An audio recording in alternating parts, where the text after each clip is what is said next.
Now, does that mean you won't hear no? Oh, no, you'll still hear no. Here's why you'll hear no. First of all, everybody that tells you they have money doesn't necessarily have money. You'll hear every story known to man.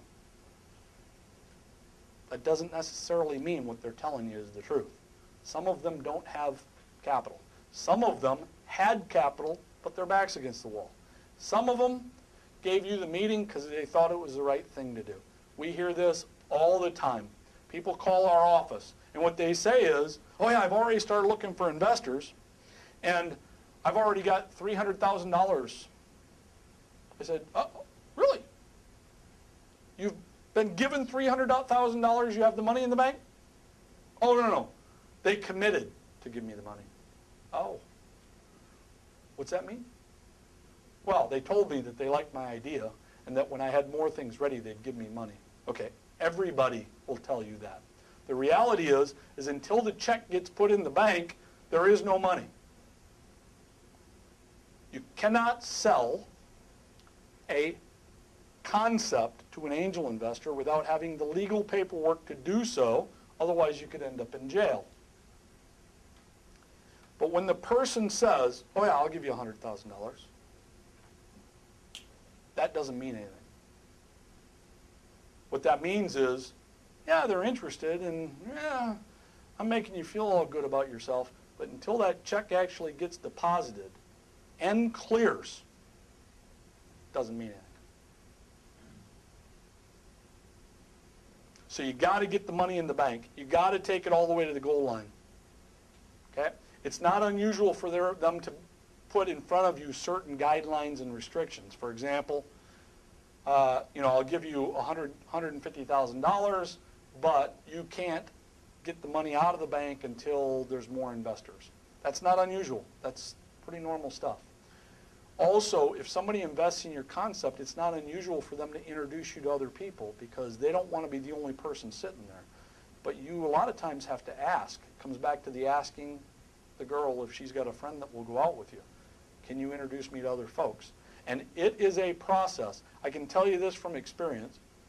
You can get the funding you need for a restaurant in a few months. You can also get the funding you need for a restaurant in a year and a half. Chances are pretty good if you haven't gotten it in 2 years, you're not going to get it. Okay? A big part of that is you don't know where the yes is going to come from or when. That's why it comes back to the funding culture. You've got to be in that mode of searching for money. It's a full-time gig to do it. It's a process. It takes a ton of time. It takes sending out information, getting meetings, going and meeting with people, talking about your vision.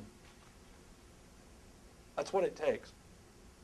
Now, a lot of times, that's also what gets the person to say, you know what, I'm not going to do this because I don't know how to do that.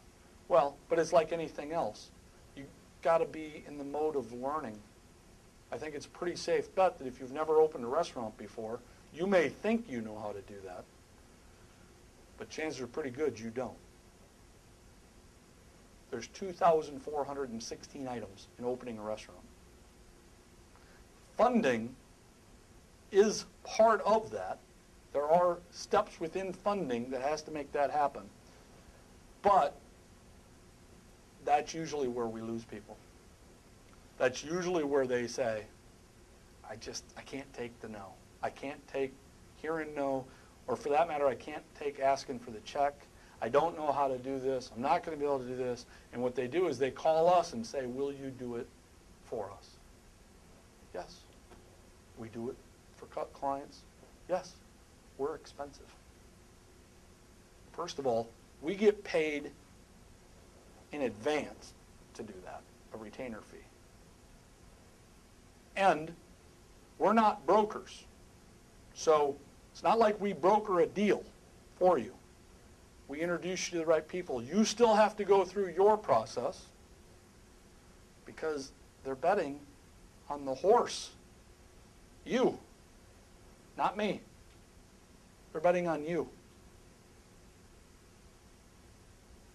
Funding to me is a lot of fun because it really shows me the passion that a person has for their concept. If you can't go talk about your concept with passion, pride, intensity, focus, if you can't do that, it's a pretty safe bet that a few weeks after you open, when product delivery doesn't come in and you've got your back up against the wall, that will happen. Or the dishwasher decides not to show, or a piece of equipment breaks down.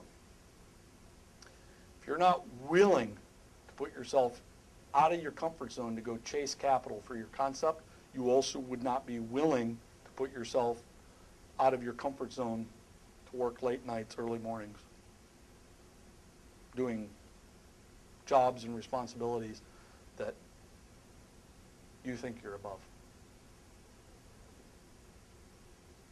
Funding is a critical component. Otherwise, all you have is a great idea. Nothing more.